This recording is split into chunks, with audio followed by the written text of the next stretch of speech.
The day I walked in during my interview, so I got the job at the Career Center, right? So for the young men and women that are in college that are watching this, like go to your college career center. You know, people love to hire you, especially in the logistics field.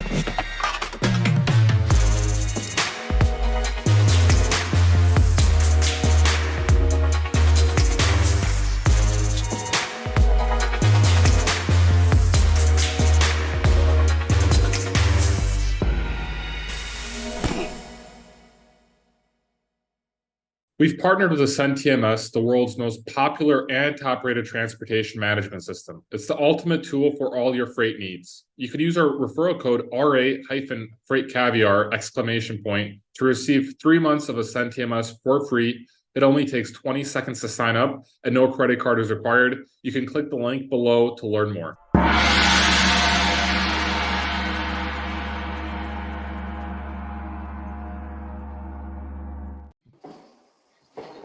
Yo, How we doing?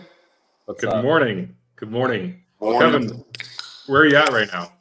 I'm in my basement. I wanted to kind of show everybody where I kick it after a long freight day or freight weekend, since it's a freight Friday.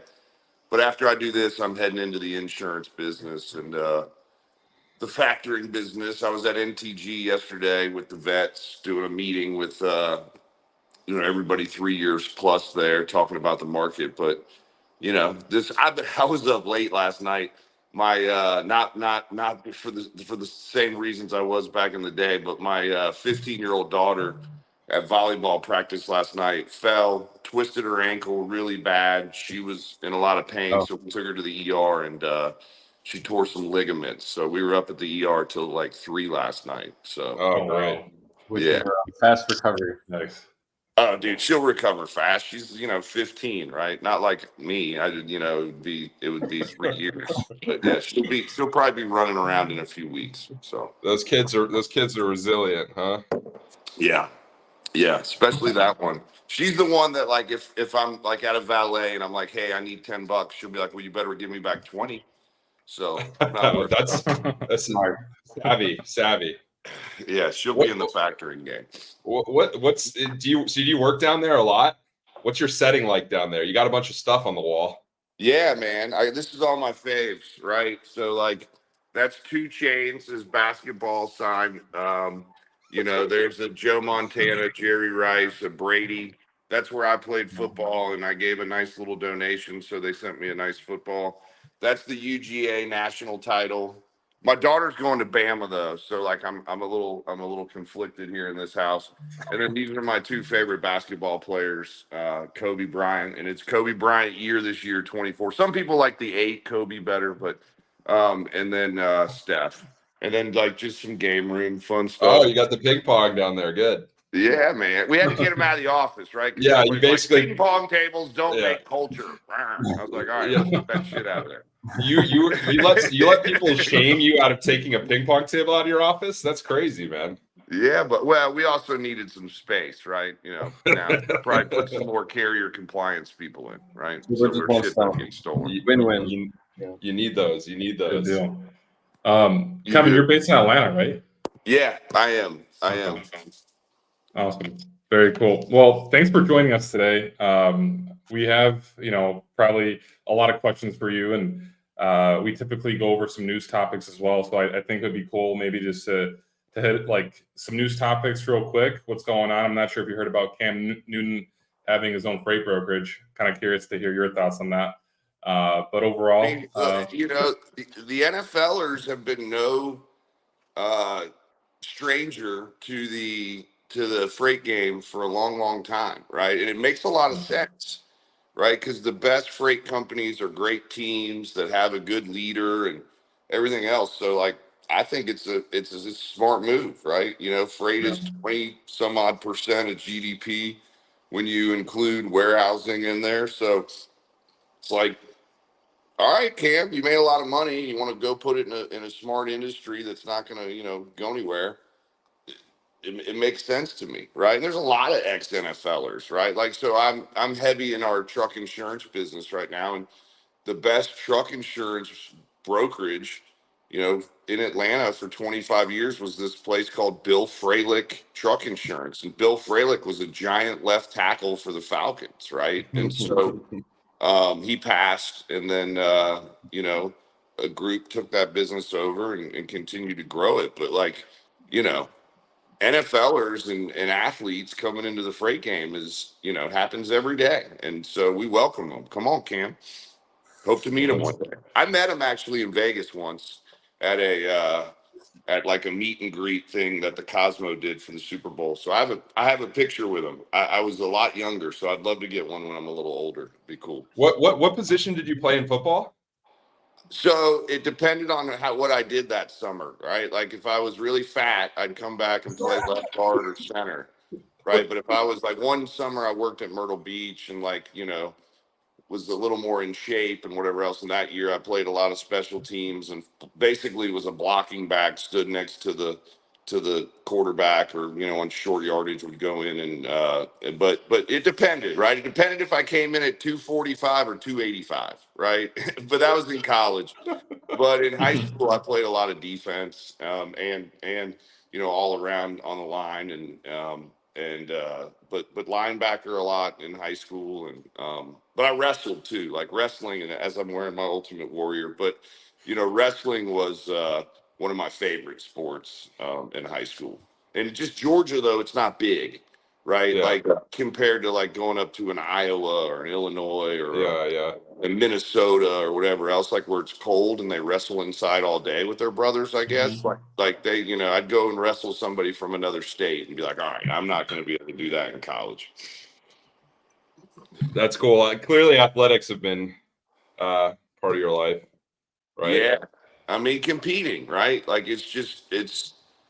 my parents kind of instilled that in an early age in me, and I just gravitated even like to the early swim team ages, right? Like just always extremely competitive and wanting to win. Yeah, absolutely. All right, so Kevin, you had a sports background. You're playing a lot of sports, a lot of football, different positions based on your weight as you'd come back from summer. Tell us just a little bit, like one of the things that when we reached out initially was I just wanted to hear how some of your origin stories of getting into this entire business were, because as I learned about you early on, they were some pretty awesome stories, and it seemed like you've gone through a lot through the various different businesses that you've built. We're all building businesses here as well, and many probably who are listening are too.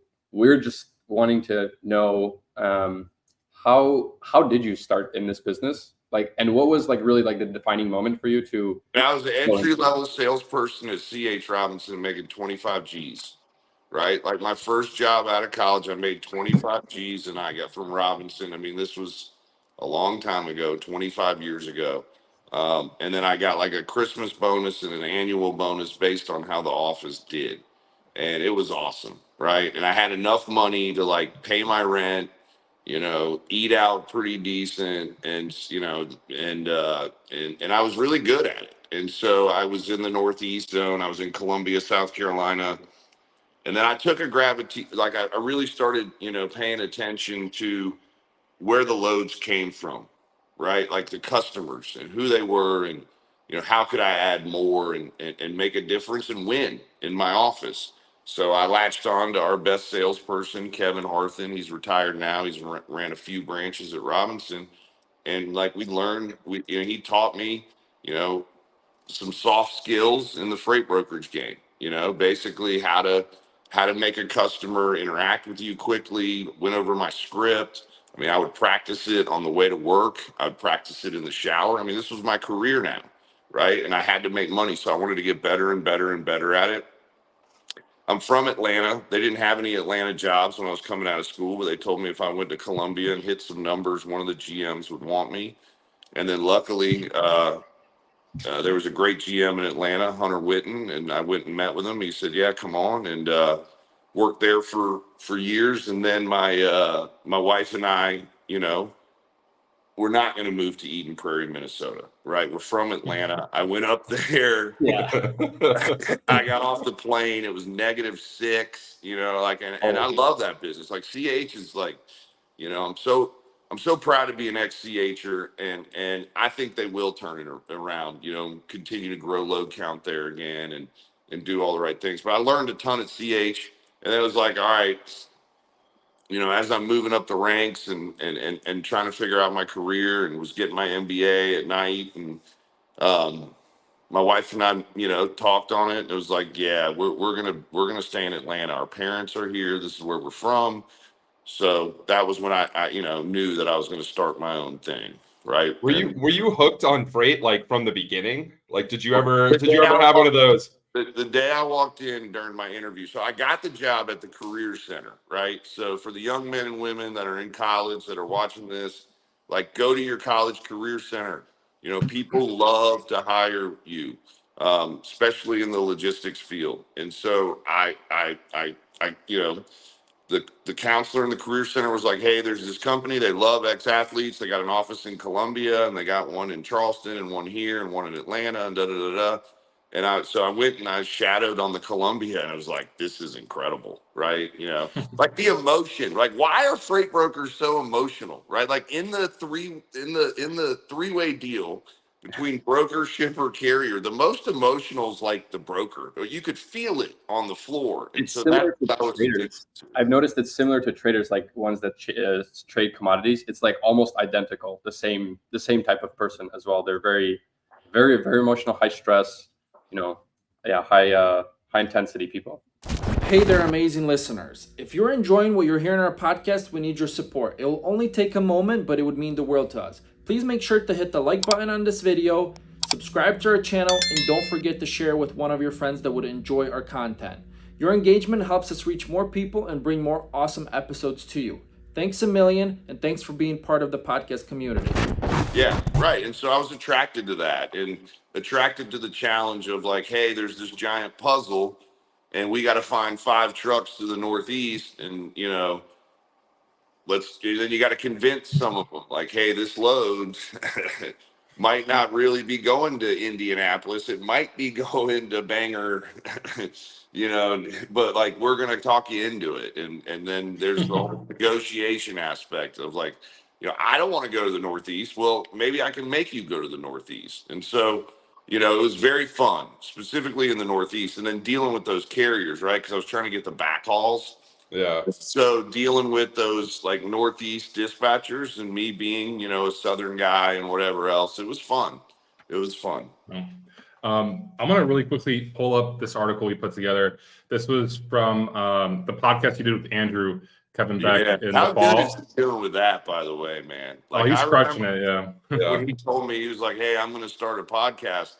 I thought it was a pretty awesome idea, just because, you know, he'd been in the game from a lot of different angles, and a lot of people love talking to Andrew. So he gets a lot of candid, cool conversations. Yeah, Totally. He is doing a good He job. come to Howard Stern of freight. I think so. Maybe the Joe Rogan of freight. I'm going to pull this up though real quick. This is a summary from the podcast you did with Andrew that we wrote up, but highly recommend listening to the podcast if you want like more in depth to learn more about Kevin. Also, you could check out our article, but I guess we could kind of skim through it a little bit just since we have time, because like I know we only have 45 minutes left. But so C.H. Robinson was the beginning. You were there when American Backhaulers got acquired by C.H. Robinson. What an awesome acquisition CH did, man. And I was a trainer on Express. So not only was our TMS Cosmos at the time at Robinson was pretty good, but man, when that Express came in, it was like, all right, that's what good looks like in a TMS. So What made it good? and then just their capacity. Like, so I used to cover a lot of my loads. And then when we bought backhaulers, they'd come in and cover all my loads, and I'd be pissed. And then after about 6 days, I was like, oh, that's awesome. Like, I can go sell, right? And so this push and pull between carrier sales and Yeah, was that when you were introduced to the split model? Yeah, I was cradled. I mean, a little bit. Like, we had resources at Robinson at that point that were, you know, operational, or, you know, something, but it was never a true buy sell side until that.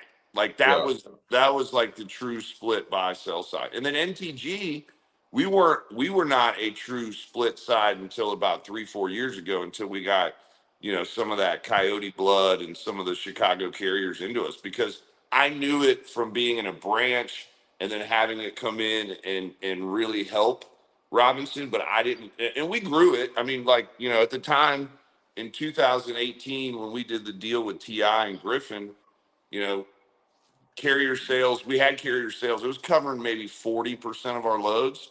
Now it's 99, right? Yeah. Now it's almost 100%. So we've really built the buy sell side really, really well over the last few years. But dude, the way that Robinson integrated it very fast and everything else they did with American backhaulers, that was incredible. What did you like about the software? Visibility to capacity, right?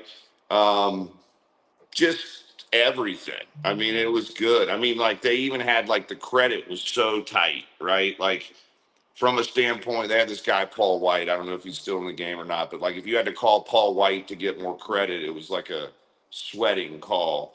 And the guy had like a credit card machine in his office. That's why Payhawk exists now. But like, literally, he would be like, tell him to send me some money. I got the credit card machine. But like, and then you would see, like, the way that they put the notes in, the way that I could search for trucks, and it was just awesome. It wasn't a shipper only software, right? And managing the shipper side. It was like, okay, there's this other side of the puzzle. Like, let's really dig in and make sure that we get those pieces in the right places too, and care about them. Yeah. So, Kevin, after CH, you went to Suntech for a little bit, but you had a non-compete with CH Robinson. No, I Can had you talk a little bit? I actually had a non-compete both after I left each, but yeah, I mean, Okay, I had more of a non-solicit with CH, right? non-solicit. Okay, And What are not your- trying to take the employees and the customers and whatever else. I had a got it. straight up non-compete with Suntech, like I'm out. Oh, okay. So Because I why had did you leave? that business. That business started as a publicly traded brokerage, Suntech. Okay, And they got a few of us ex-CHers. And so I thought we were going W-2 model, and they stuck as an agent. And so I had equity and stock in that business that I needed that capital to start NTG. And so I had to, that's where the non-compete aspect of my career was in. Everyone thinks it was got it. Robinson, but Robinson was Okay, illicit.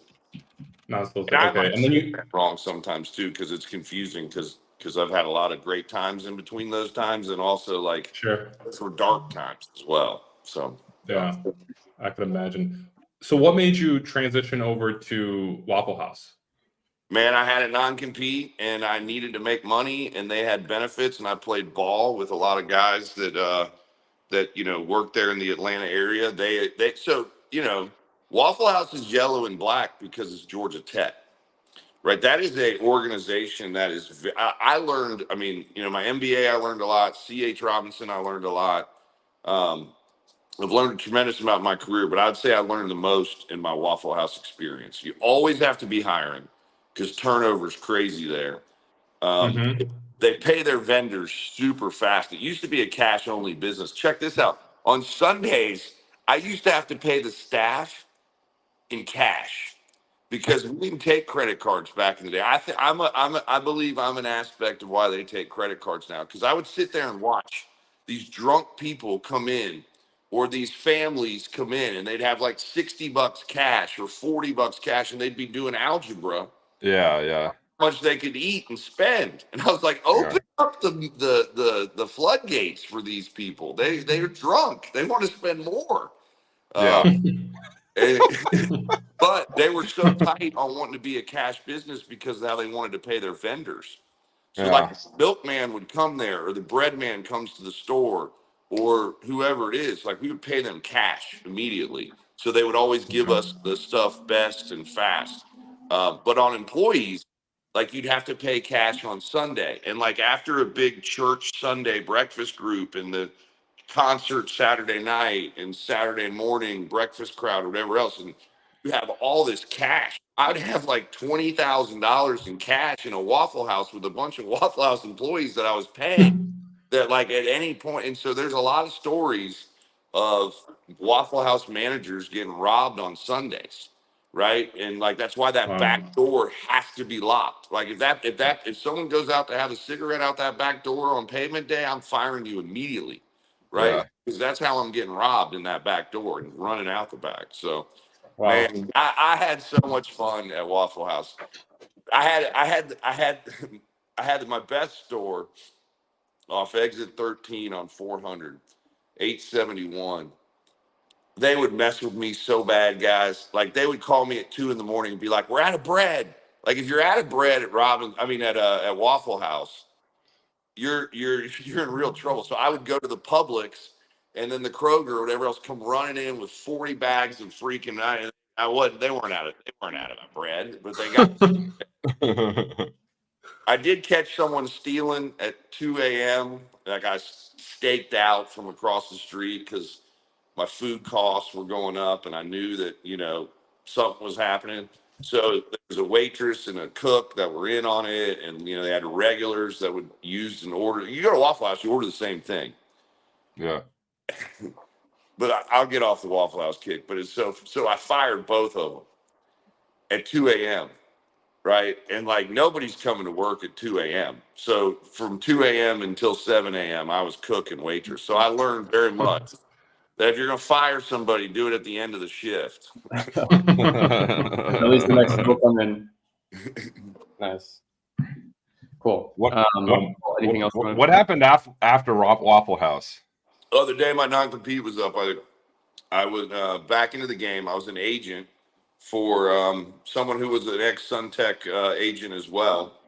And, we talked, and it was like, hey, I'm going to come and, get my bases up and then start my own thing. And we worked it out, and it was great. And so I worked with Donnelly National out of Haddon Heights, New Jersey as an agent, and then started my own thing in MC number in 07.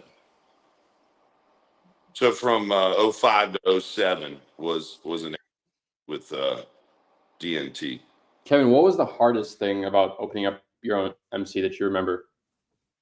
What was the most painful thing? Money. Yeah. Truckers not wanting to take my loads.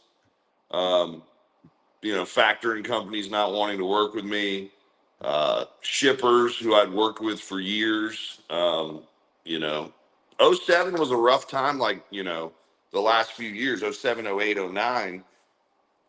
Same thing. You had banks not wanting to lend money. You had credit issues. You had all kinds of things going on. You had a lot of truckers who came into the market and then were leaving, and so there was a lot of shippers who didn't want to work with you. So we really didn't start growing for about 4, 5, 6 years. Like it took us from 07 to 2013 to really be able to do our first class. And our first class was like 10 or 15 people.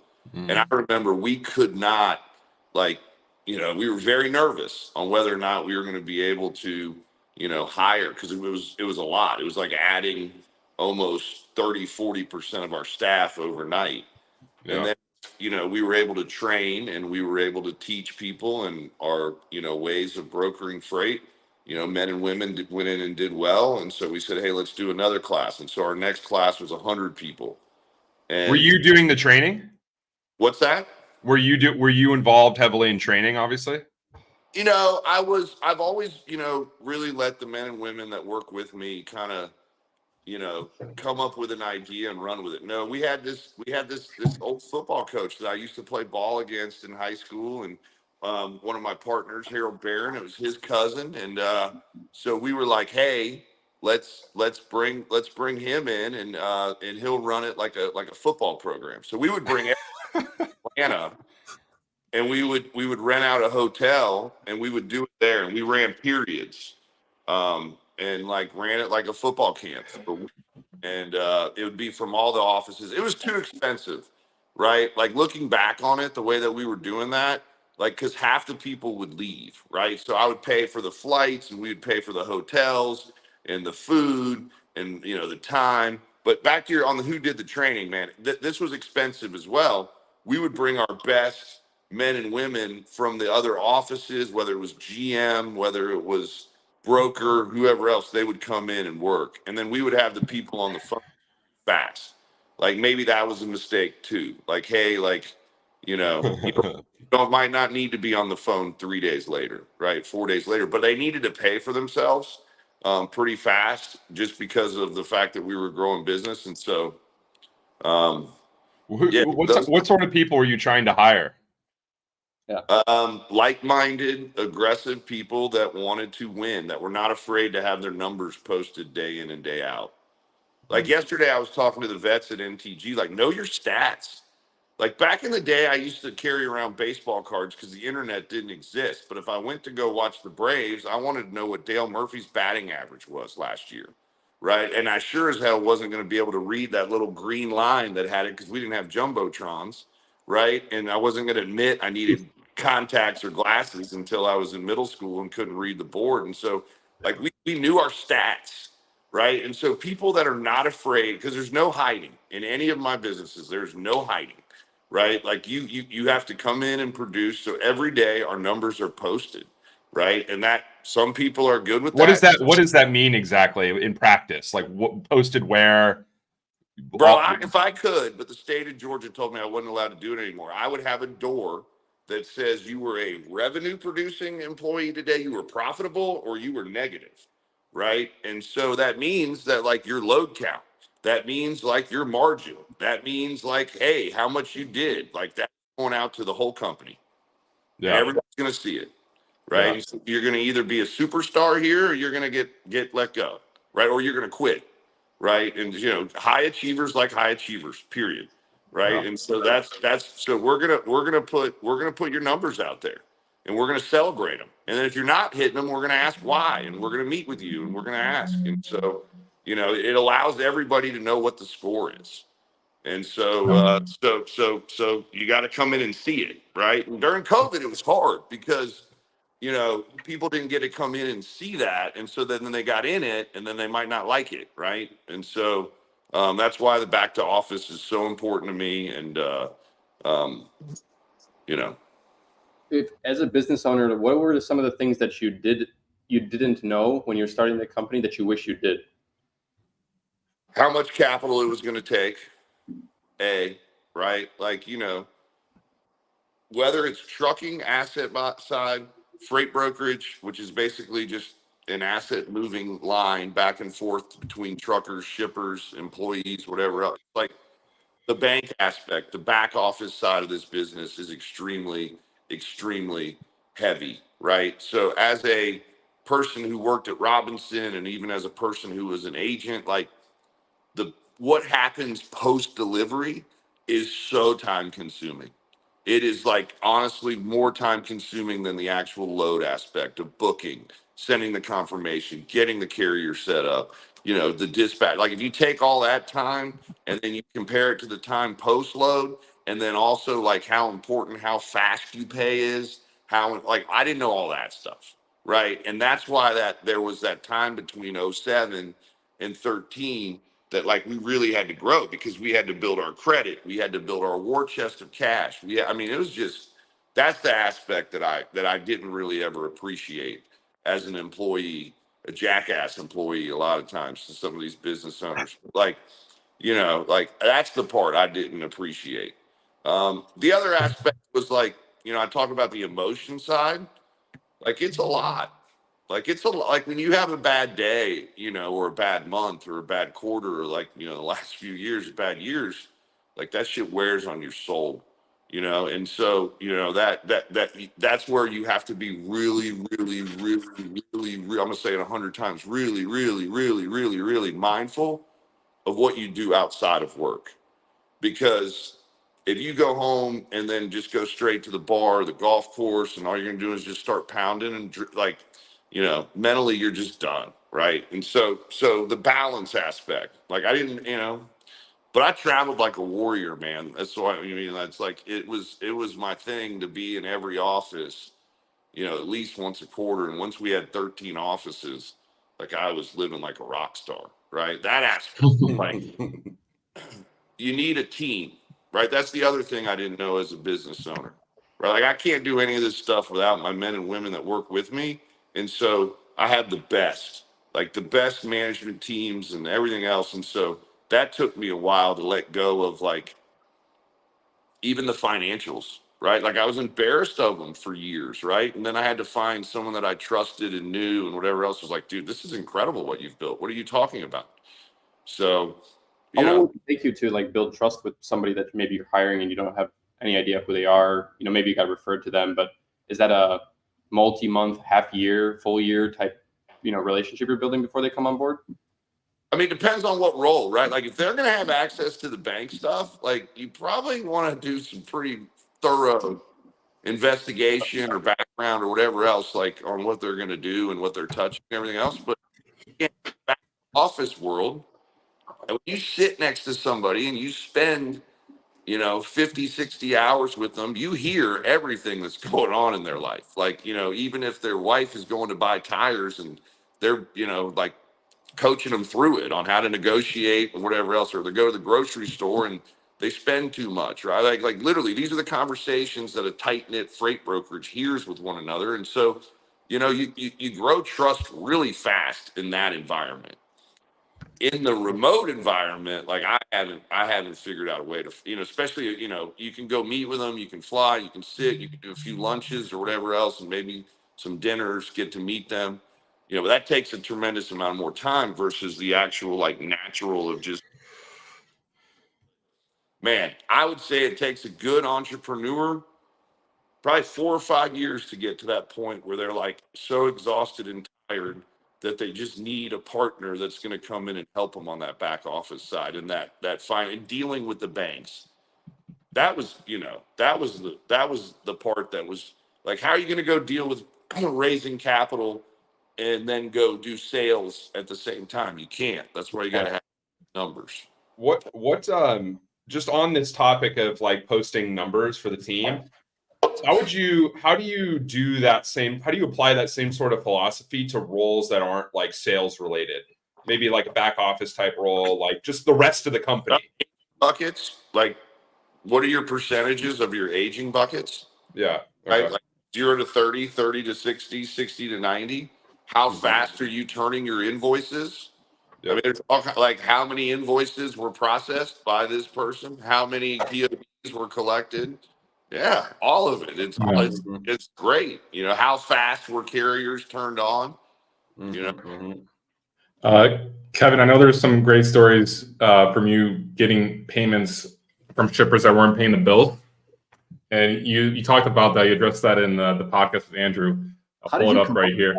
The black fact is about the nicest I've ever was, right? Like, Can you tell us more? Chris Evans, who you guys have probably all seen or met at conferences.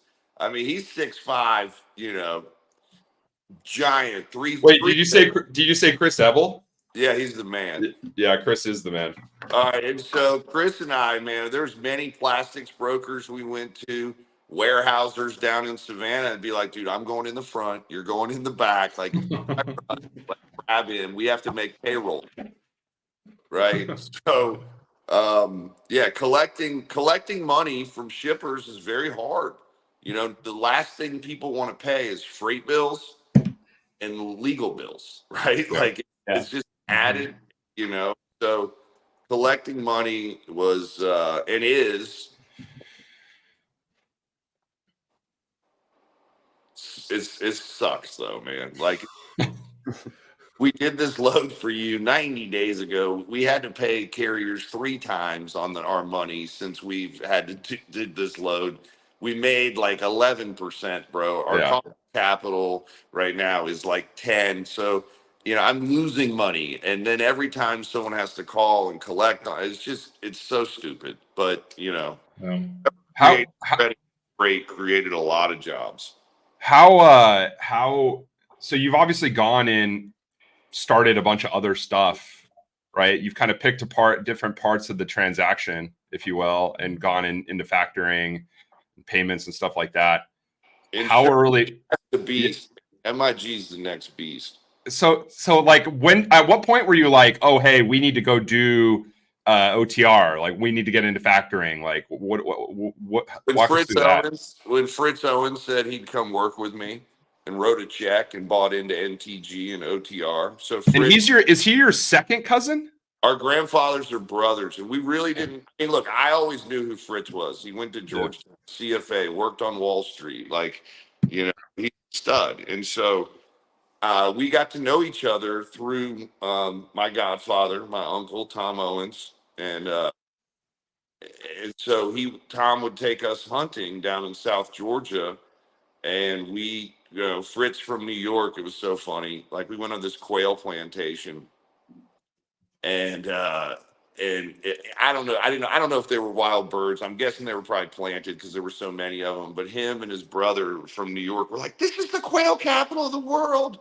I was like, Fritz, we might go fishing at the aquarium after this. Like, it was like an amusement park and they're both, one of his brother lives in California, and like everything they're serving us is fried, and like fried chicken, fried okra, and this and whatever else.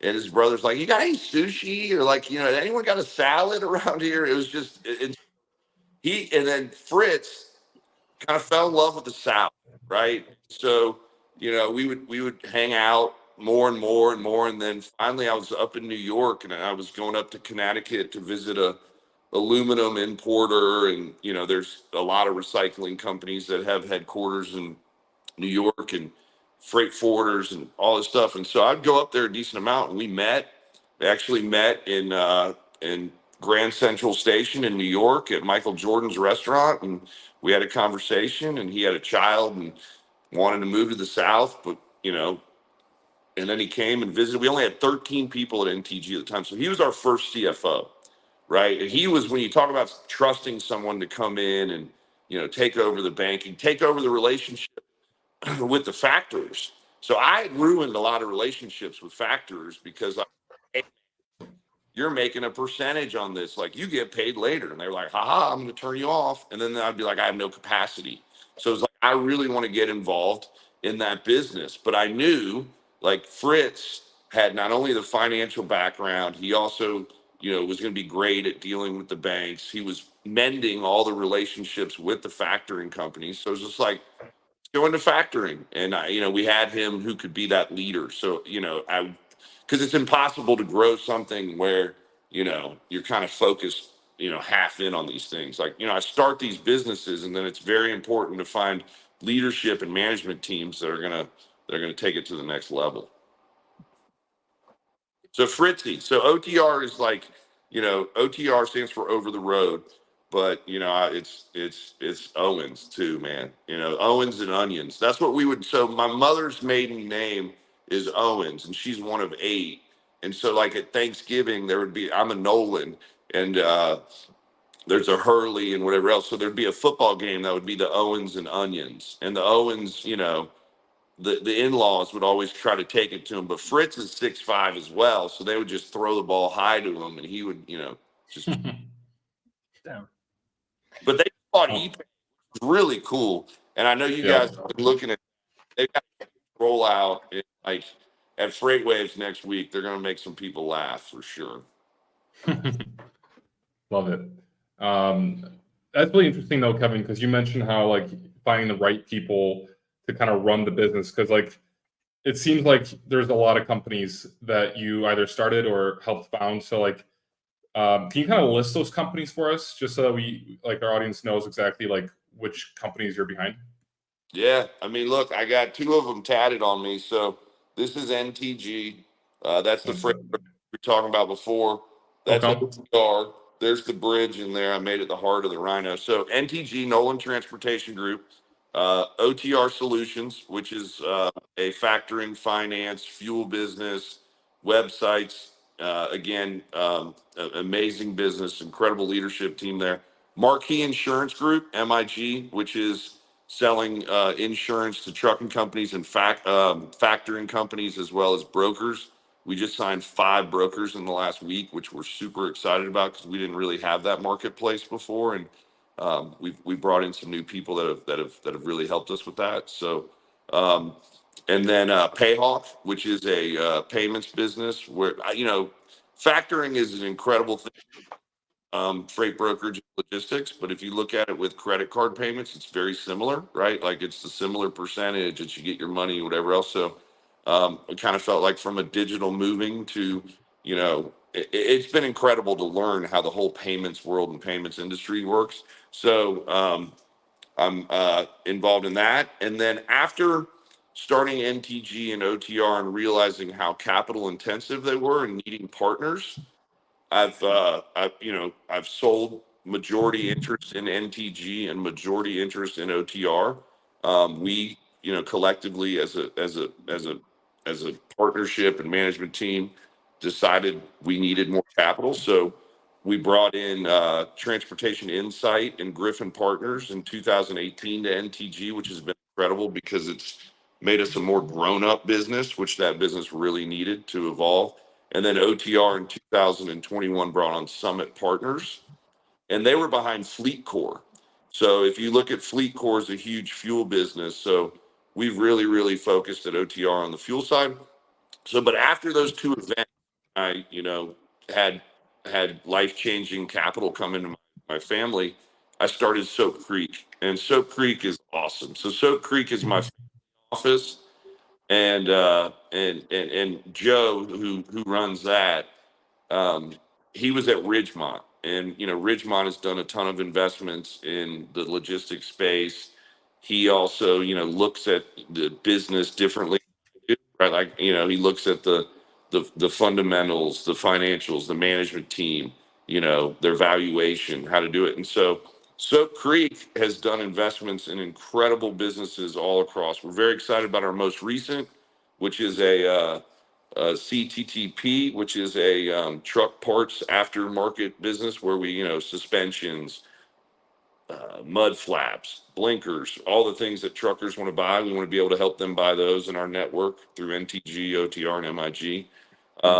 We're to win, which I think is one of the coolest training softwares I've ever seen. They got some incredible news coming out over the next few months, and Sasha and that team there. We're in highway, and these we're just capital, right? Like we're capital, and we're a little bit of advisement as well as there to help these entrepreneurs that are going to need to raise more money, that are going to have conversations with private equity or strategic buyers and go through a lot of the things that I've been through so I can help them.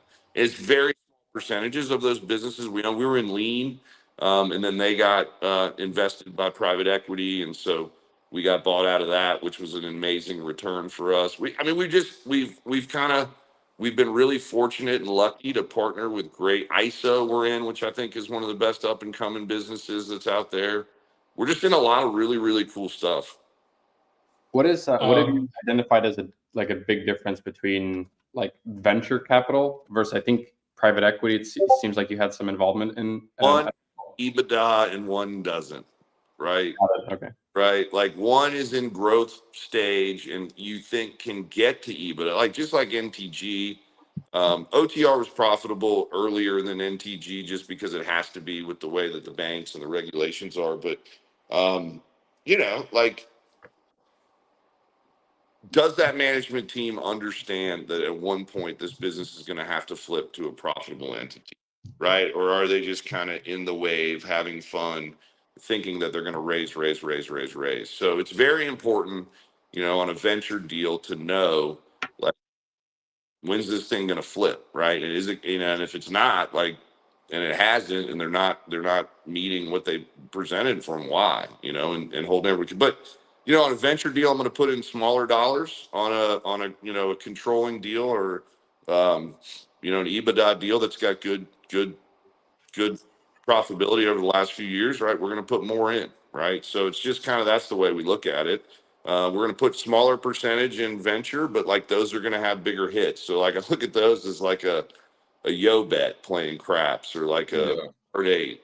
We've partnered with Ascend TMS, the world's most popular and top-rated transportation management system. It's the ultimate tool for all your freight needs. You can use our referral code RA-FreightCaviar! To receive 3 months of Ascend TMS for free. It only takes 20 seconds to sign up and no credit card is required. You can click the link below to learn more. It's the power law. It's like one out of all your 100 bets, needs to hit to basically make up everything else. Plus, and 1 out of 10, 2 out of 10, that's kind of the way the venture mind is. But like on the full buyout or the private equity, model, it's got to be like 6 out of 8, right? It's got to be, and those 2 that weren't are like break even type, get your money back situations.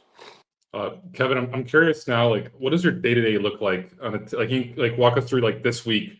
I'm guessing, and who are like the main people that you surround yourself with? Because I'm like, being involved with so many businesses, like you have to have like. That's a great question. There's probably at each business 5 or 6 that maybe OTR it's greater. It's like 12. NTG it's probably smaller, right? Because I don't want to mess up the messaging, right? Like Drew Herpick runs the brokerage, right? And so if I go in and say something different, so it's very important that we make sure that like we're on the same page and that we're so. But day to day from me is every Monday morning 9 a.m. MIG we have the hot lead sales call. Right, we go over everybody that's in the fleet team, and fleets we describe as 4 power units plus. Like we're going over what's hot, what I need to get involved in, what I don't need to get involved in, and every week off of that, there's at least 15 action truckers that I'm going to talk to. So I was in Chicago, man, lately a lot. Like, where are you guys from? I'm in Goose Island, so. He's in Chicago. He's in Chicago. Chicago, yeah. No, but like, were any of you guys like originally from Central Asia or Eastern European? I live in Poland. I'm originally from Chicago, but I live in Poland. My parents are from Poland. Like I'm Polish American. I was born and raised in Chicago, but I'm currently in Poland right now. Right. How many you guys think are in within 30 miles of Oak Brook, Illinois? How many trucks? God, I don't even. Thousands. 5,000. Thousands. 5,000. Thousands is right, but how many? I don't 5,000. Like 10,000. Yeah. 8,500. Yeah. Wow. Yeah. And if y'all have a master plan to take us down Red Dawn or whatever it is, like, all right, because now it seems like that group is all moving to Ohio, right? So, like, literally, if the old republic like literally has a plan to like infiltrate us through the central of the country and just cut us off, it's done. But I mean, I'll let them know. It's a risk joke. Like I mean, we play Risk a lot in my house, but no, don't let them know, please. Yeah. So they have all the heavy machinery and they can cut us off like that. No, but the Eastern European and Central Asian, man, like I've gotten way more involved in it because 15 years ago, the Chicagoland trucker was looked at as like Sketchyville, right? Sketchyville, USA, right? Like, 630, or if it's, whatever the area. 847. Whatever it is, right? Like Naperville or Elk Grove Village or whatever it is, like they're shady. Not anymore, guys. Insurance side, all the insurance big markets are coming to MIG and saying, go get those truckers. They've proven, those men and women, that they are great businessmen and women. They can operate efficiently. Their costs are cheaper than than some of the legacy historic truckers out there. So like the Chicago market, the Chicago trucker, like their identity has flipped over the last 15 years, and it's awesome, right? And it's like incredible. And then the way they use back office, offshoring, nearshoring is better than anybody, right? Mm-hmm. They have that nailed down. Friends and family and whatever else. So it's awesome. So I've been spending a ton of time in Chicago. I was actually in Wheeling, Illinois, and they have like a Russian bathhouse there. Anyone been there? Oh, we've been there. Buffalo yeah. Grove. It's Fusion Energy. What is it? I don't even know what it's called, but it's like it's I went there in March. That's an amazing place. Yeah, we go there. I go there all the time. It's all strong soul Sergey's. Like these smoked fish, and you're eating them like yeah. All right, so Kevin, doing that, man. we Like have with to go there 100 together. power unit truckers, Ali, this guy, man. Shout out Ali, Sunway Carriers, man. If you need a great flatbed carrier, this is your guy. But so he, basically gave me like a Chicago, like Eastern European, Central Asia day. Like we went to all the restaurants, and then we were in this Russian bathhouse for solid. FBI, it can't get you in there. Like I went in and out of these steam rooms into the cold, whatever else. We were hitting each other with the leaves. oak Leaves. leaves. Man. Yeah. That shit is like okay. we need to open up more of those. Truck Parking Club CMO news. Yeah, we're gonna. And you'll have every trucker in America there. I was selling factoring insurance in the wet room, bro. Like it was. Kevin, wait, this is insane that you were there because we go there quite often whenever I'm in Chicago. And it's like when I was there in March, I was talking to like a lot of the people there. They're all truck drivers essentially. And bro, we had one. Wear the hat. Yeah. I got a hat. I got a hat upstairs. Kevin, you don't have no idea how strong. You don't know how strong of a nerve you struck talking of bringing saunas into this, because we went to the sauna in Chicago in September, and Paul goes every time he's there, and we're one in Wheeling is like special. Paul if we start going more, do we get yes. Wait, Kevin, will you be in Chicago in August? I mean, I can be. I'm sure I will. Yeah, we gotta do like a sauna sesh. We could film some great content if you're there in August. You can't film in the sauna, though. By the way, this is a unisex Russian bathhouse, right? So like couples in there. There's fam. I mean, and then people hang out, right? And then they, after about 30 minutes and drinks, like, let's go sweat again, right? It's like, it's awesome, dude. The coolest thing is that that shower pull down. It's the bucket. Yeah, but it reminds me of like when I was, taking my young girls to the water park, and like that thing would fall on them as it like would build. On the bucket, yeah. Amazing. Those marketing in the Wheeling bathhouse. So funny enough, I'm going to share a meme. This photo is taken from the Google page of the bathhouse you're at. I'm going to show it right now. So this guy right here. This photo is from the bathhouse that you're at in Wheeling. So, it's the Sky Spana in Buffalo Grove, and I'm pretty sure this is the one. It's more or less Wheeling. Hey, brother, that's it. Sky Spana. Yeah. So outside pool. It's got in it. Yep. Exactly. So, Kevin, if you come in August, I'm going to be there in August for 2 weeks with our videographer. If you come there, I could take you to all these trucking companies, as I know them all. And we could go to the sauna.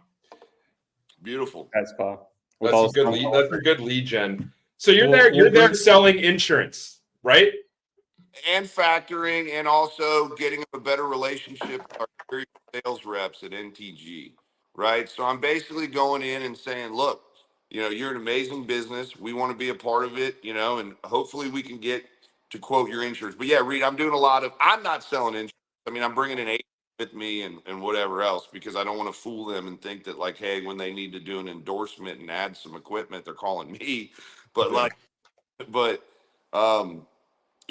love selling, and helping and working with these truckers and a lot of them when they sign up for insurance, and like MIG, by the way, like anybody that's in brokerage that wants to make a good transition or is at a brokerage now that wants to come work, like I'm hiring at MIG like crazy. We have a thing called Express Lane where we're getting great leads in from the DAT. We're getting great leads in from OTR. We're getting great leads in from NTG. And so we're getting a ton of inbound leads, but we're working the fleet side because we finally got the markets we needed, right? We finally have Great West, right? We finally have Carolina Casualty. We have these big markets that want us to sell to fleets, and they want us to go after Chicagoland carriers pretty heavy. So, I'm up there selling to truckers, brother. Nice. I love it. You got to come out in August, Kevin. I'll hit you up. Maybe we can make it work. Sweet. We'll be Flyers and the windshields on those guys in your parking places. Congrats on that. Thank you. Yeah, no, I know that cohort of carriers also they're just savvy business owners in many situations, right? And they get into they're moguls, and a lot of them are moguls in their own right. Like they've got a trucking company, they've got other stuff that they do. I mean, there's so many of those guys who've just come here, maybe 15, 20 years ago, started as a driver and are now crushing it, Right. And then look, there's also a ton of homegrown badasses as well, like Savannah Logistics that runs that business down in Savannah. Like he's building a machine, right? And I was down visiting him, right? And he's doing brokerage, warehousing, heavy haul, drayage. Juan Diaz. Listen, if there's anybody y'all got to get on your show, it's Juan Diaz. Do you know him? Where are you from? I know a Juan Diaz, but I feel like there's like a lot of Juan Diaz's. Brothers Trucking, man. We went fishing recently down in Key West, and him and his brother Jose. So Juan Diaz is a former WBC world champion. If you Google Juan Diaz boxer and hit images, there's a picture of Don King holding his arm up in Mandalay Bay. Like, this guy's a savage. And so he has in his drayage facility where he's 100 trucks in Houston, he's got boxing rings. And so, like, these drivers, dispatchers, they'll go work it out in the ring. Like in JD Express and crash, don't talk back because he'll hit you with a liver shot. I mean, but no, Juan Diaz. So I was on the phone with him and I was like, dude, you're different than most truckers I've talked with.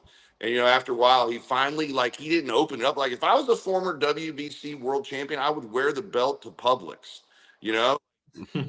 This guy didn't even bring it up, but he's an incredible man. And, he built the drayage business in about 8-9 years. But, the American trucker and the American business owner, I don't think there's a better business owner out there because they have to be incredibly shrewd.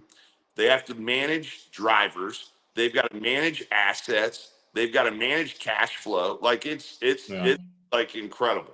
Have you noticed this? Has anybody else noticed this? That usually those guys, their wives, are usually helping out a lot too in the back office, or is that just a me observation? I don't know, because it seems like they get that help, from it's a family business. The family business, yeah. Brought up the trust aspect of the dollars and whatever else, because if you get hit for a couple $100,000 in by an employee, you're screwed in this business. You're done. Everything matters. So it's a lot of the family, best friends aspect. Yes, I mean, that's we've got 3 minutes here. Yeah, we got questions too from people. Well, just can we just talk about where you're looking towards in the future? We've talked a lot about the past, what you're doing now. Where do you think things are going? Where do you think brokerage is going? What do you think about all this trendy shit? Guys, all right, and we got slapped in the face with fraud over the last few years, right? Yeah. But you open up these new holes for people to take loads from you, right? Whether through your app or with us at NTG, or a connectivity through DAT or load board into your system or truck stop or whoever it is. We do a lot of trustworthy transactions over the phone, over the internet, whatever else. So does eBay, so does Zelle, so does Venmo, so whatever else. So we have to get better at the digitation, we have to, or digitize, whatever it is. You have it with your gong or whatever, but we have to get better at digitizing the business, and we have to know that when you open up new holes to your house, rats are going to get in. Yeah. So how are we going to continue to get better? Is it, there's got to be a know your carrier, the banks and whatever else have know your customers. But is it two-way authentication? Or is it, what is it? We're going to have to continue to get better at the digitation, right? And the people aspect, nearshoring and offshoring is kind of a step between automation, right? So these technologies that everyone's invested in, they haven't all really proven themselves out yet because they haven't eliminated and allowed people to work on things. So, I mean, I think you're going to still have over the next 10 years, 15 years, a lot of, jockeying for big brokers and, technologies taking more and more market share in a highly fragmented market. But we have to continue on the pay. Like this fraud that's happened, it's got to scare us, but it can't make us run to the hills. Like we have to continue getting better and better on the technology side. And like this market shift, this slap we had with fraud, I know it's going to hesitate people a little bit, but we have to keep moving forward as an industry, and we got to keep coming up with products and services that get rid of fraud. Real quick, Kevin, I know we have a minute left. I'm going to do 2 questions from our audience. I can run Was over that- a little if you need. I have a demo to do for both Shipper demos. CRM in a minute. Good. So, Good. All right, Yeah. good. I don't want to talk either. we could do demo live. We could just bring them on here. But okay. For the CRM, is that what it's for? Yeah, for Shipper CRM. Yeah, Shipper CRM. Yeah. Cool. I want to learn about that. Sure. All right, Paul, last questions. Yeah.